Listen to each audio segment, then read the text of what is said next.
Thank you, Howie, and congratulations on Rick Antonson. The city of Vancouver sold out of doorstops, but there you have it. Chuck specialized in doing magnificent work and including so many people, and to see the turnout tonight is such a reflection of the man who we all wish could be walking down the street proudly carrying this under his arm, as he did, what, 17 other titles. It's really something. But the first thing Chuck would say to all of us probably is that he sees everyone in this room having their fingerprints on it. He probably complained about the smudges, because there are hundreds and hundreds of fingerprints on this resulting book.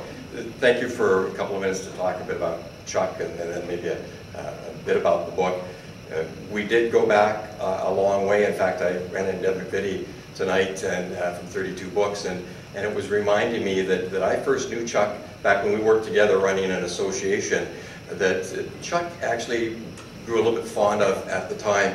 But I was an innocent and I was naive, and Chuck probably saw that. And at one point he persuaded us to write, because our annual general meeting was coming up. This is so typical Chuck. He persuaded us to write a number of well-known celebrities and asked them to send back a letter saying they could not speak at our annual general meeting. So we did this, and Chuck came up with a list over a breakfast, and it included Rand McNally running Rand McNally Globes, and Grosvenor of National Geographic, and the appointment secretary to Margaret Thatcher of the day, Richard Nixon's, all these people, and get this, Neil Armstrong. All of them wrote back saying, "I'm sorry I can't come speak as your guest at your annual general meeting." And Chuck was writing a column in the Vancouver Province at the time, and on the Friday of the annual meeting, he listed probably 11, 12 people who all well-known, and Pierre Burton was another one, wrote back saying, "Sorry I can't be at your annual meeting." And Chuck ended his column by saying, "I for one am going to this annual meeting to see what caliber of celebrity they can get after all these people have said no." All along, of course, our guest speaker was Chuck Davis. He was an instigator, and he always, if you were walking down the street, would stop and say, "I should tell you something." Or, I've been meaning to walk somebody by this building. And he would make like a building that you'd not notice feel more important to you than who your parents were. Just the way he would speak, the way he would talk, the way he would make things come to be real. And it was story after story after story that led him to doing what he has done here, which is to give us back our history. And we would say that Chuck was history's gardener, and what he liked most were the weeds. And he would be there tilling about and ignoring all the stuff that others had already tilled through, and say, "I want this one. I want something over there. I want something different." And he would do it with no ask for help, and often with no ask for compensation.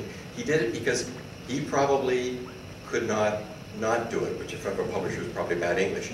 But I don't think that Chuck could not have done this book. He must have been born with an amazingly curious mind and just compelled by it to ask questions and to do things.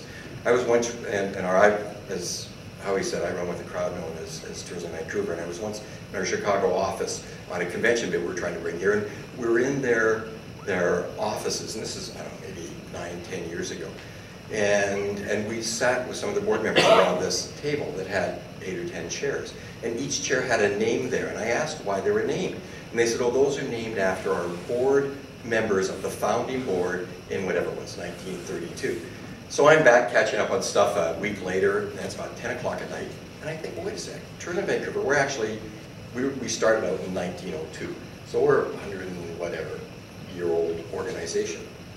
So I sent Chuck at 10 o'clock at night and say, "Hey, Chuck, any idea you could find out over time who were the original board members in 1902 of what is now Tourism Vancouver?"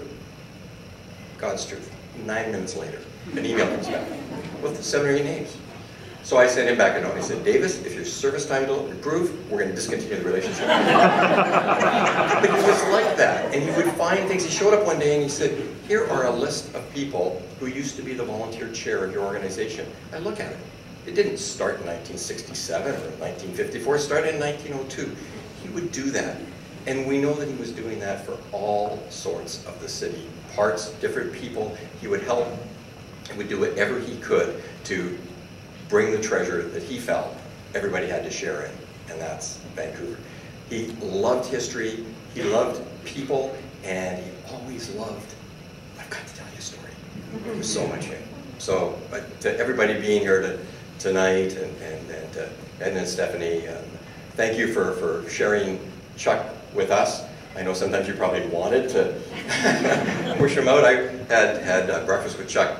We met at the Hotel Vancouver because he loved that place. And some weeks before he passed away, he said, "Yeah, do you mind coming out this way, out Guildford, where he lived, and have breakfast out here?" And after we said, "Give me a ride home." And so we did. He said, "Come on in." We sat down, and I could just sense that history was kind of growing around me. What I didn't realize is that the boxes and the books were literally probably breeding. And then he said, "Oh, I'll show you something." And we went into the den, and it was like walking into the professor's hidden treasure trove. Am I describing it okay? I actually was having a glass of wine with some friends just before, and I pulled up because they took a picture of it. And it is like a sort of Indiana Jones shot of a guy and a lamp and boxes everywhere. And in those boxes are things that Chuck knew would be important to the rest of us, and he's saving for us.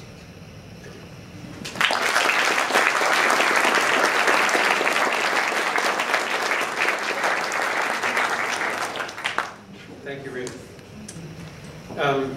Chuck was certainly a Vancouver icon, and as one, he knew other Vancouver icons, and they had a certain regard for each other. And we're very fortunate to have with us tonight two men that could only be described that way, Red Robinson and Dale Richards. And I'm going to call on both of them to speak. Red, would you care to come up?